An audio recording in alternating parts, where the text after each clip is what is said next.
My brothers and sisters, my talk was prepared some time before the passing of my dear wife, Barbara. My family and I thank you for your love and your outreach and kindness. I pray the Lord will bless me as I speak to you this morning.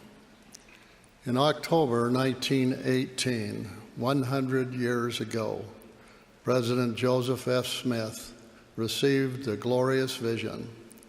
After almost 65 years of dedicated service to the Lord in the Church of Jesus Christ of Latter-day Saints, and just a few weeks before his death on November 19, 1918, he sat in his room pondering Christ's atoning sacrifice and reading the Apostle Peter's description of the Savior's ministry in the spirit world after his crucifixion.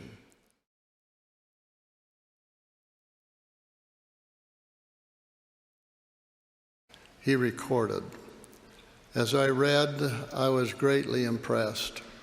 As I pondered over these things, the eyes of my understanding were opened, and the Spirit of the Lord rested upon me, and I saw the hosts of the dead." The full text of the vision is recorded in Doctrine and Covenants, section 138. Let me provide some background so that we may more fully appreciate Joseph F.'s lifetime of preparation to receive this remarkable revelation. During his lifetime, President Smith lost his father, his mother, one brother, 2 sisters, 2 wives, and 13 children. He was well acquainted with sorrow and losing loved ones. When his son, Albert Jesse, died, Joseph F. wrote to his sister, Martha Ann, that he had pled with the Lord to save him and asked, "Why is it so? Oh God, why had it to be?" Despite his prayers at the time, Joseph F. received no answer on this matter. He told Martha Ann that the heavens seemed like brass over our heads on the subject of death and the spirit world. Nevertheless, his faith in the Lord's eternal promises were firm and steadfast.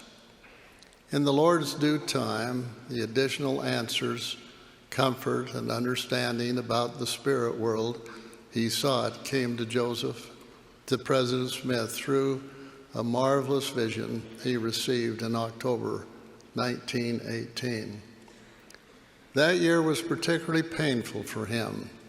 He grieved over the death toll of the Great World War that continued to climb over 20 million people that were killed.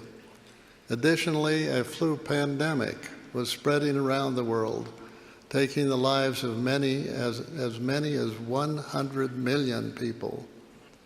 During this year, President Smith also lost 3 more precious family members: Elder Hiram Max Smith of the Quorum of the 12 Apostles, his firstborn son, and my grandfather died suddenly of a ruptured appendix. President Smith wrote, "I'm speechless, numb with grief. My heart is broken and flutters for life. Oh, I loved him. I will love him forevermore." 7 months later, in September 1918, President Smith's daughter-in-law and my grandmother, Ida Bowman Smith, died after giving birth to her 5th child, my Uncle Hiram.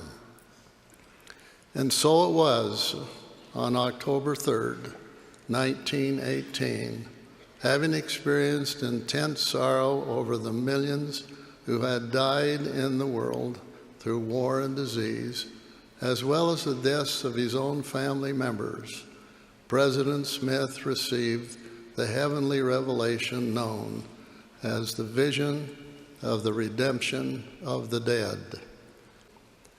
The revelation he received on October 3rd comforted his heart and provided answers to many of his questions.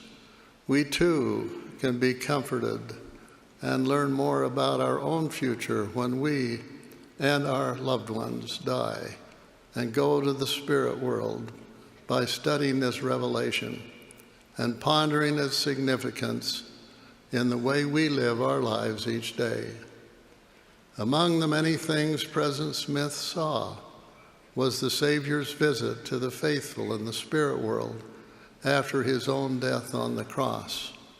From the vision, I quote, "But behold, from among the righteous he organized his forces and appointed messengers clothed with power and authority, and commissioned them to go forth and carry the light of the gospel to them that were in darkness, even to all the spirits of men and women, and thus was the gospel preached to the dead.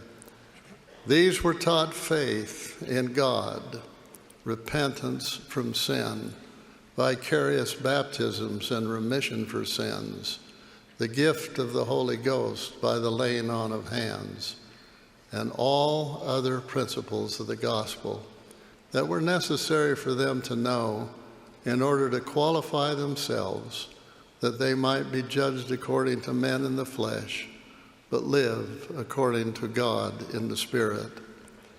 For the dead had looked upon the long absence of their spirits from their bodies as a bondage. These the Lord taught, and gave them power to come forth after his resurrection from the dead, to enter into his Father's kingdom, there to be crowned with immortality and eternal life, and continue thenceforth their labor as had been promised by the Lord, and be partakers of all blessings which were held in reserve for them that love him." Close quote. In the vision, President Smith saw his father Hiram and the prophet Joseph Smith. It had been 74 years since he had last seen them as a small boy in Nauvoo. We can only imagine his joy at seeing his beloved father and uncle. He must have been inspired and comforted to know that all spirits retain the likeness of their mortal body, and that they are anxiously awaiting the day of their promised resurrection. The vision revealed more fully the depth and breadth of Heavenly Father's plan for his children, and Christ's redeeming love and matchless power of his atonement. On this special 100th anniversary, I invite you to thoroughly read and thoughtfully read the Revelation. As you do so, may the Lord bless you to come more fully understand and appreciate God's love, his plan of salvation and happiness for his children. I testify that the vision President Joseph F. Smith received is true. I bear witness that every person can read it and come to know it is true. Those who do not receive this knowledge in this life will surely come to know of its truthfulness when everyone will arrive in the spirit world. There, all will love and praise God and the Lord Jesus Christ for the great plan of salvation, the blessing of the promised resurrection, when body and spirit will once again be united, never to be separated again. How grateful I am today, my brothers and sisters, to know where my precious Barbara is, and that we will be together again with our family for all eternity. May the peace of the Lord sustain all of us now and forever, is my humble prayer in the name of Jesus Christ. Amen.